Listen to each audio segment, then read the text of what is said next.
Dieting गर्नेहरूको लागि special soup आज बनाउँदैछु। यो चाहिँ मुङको दाल, अनि दालमा चाहिँ यो पालकको साग, टमाटर, मसरुम सबै छ, लसुन पनि छ, सिङ्गो लसुनहरू, त्यसपछि क्याप्सिकम,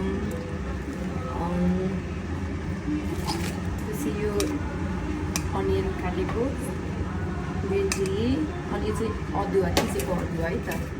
अनि यो चाहिँ चिकन मटन राखेर नै हुन्छ यसमा।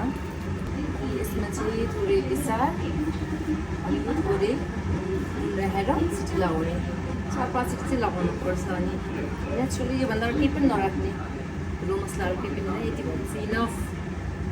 अब यसलाई चाहिँ 4-5 सिटी बनाऊ।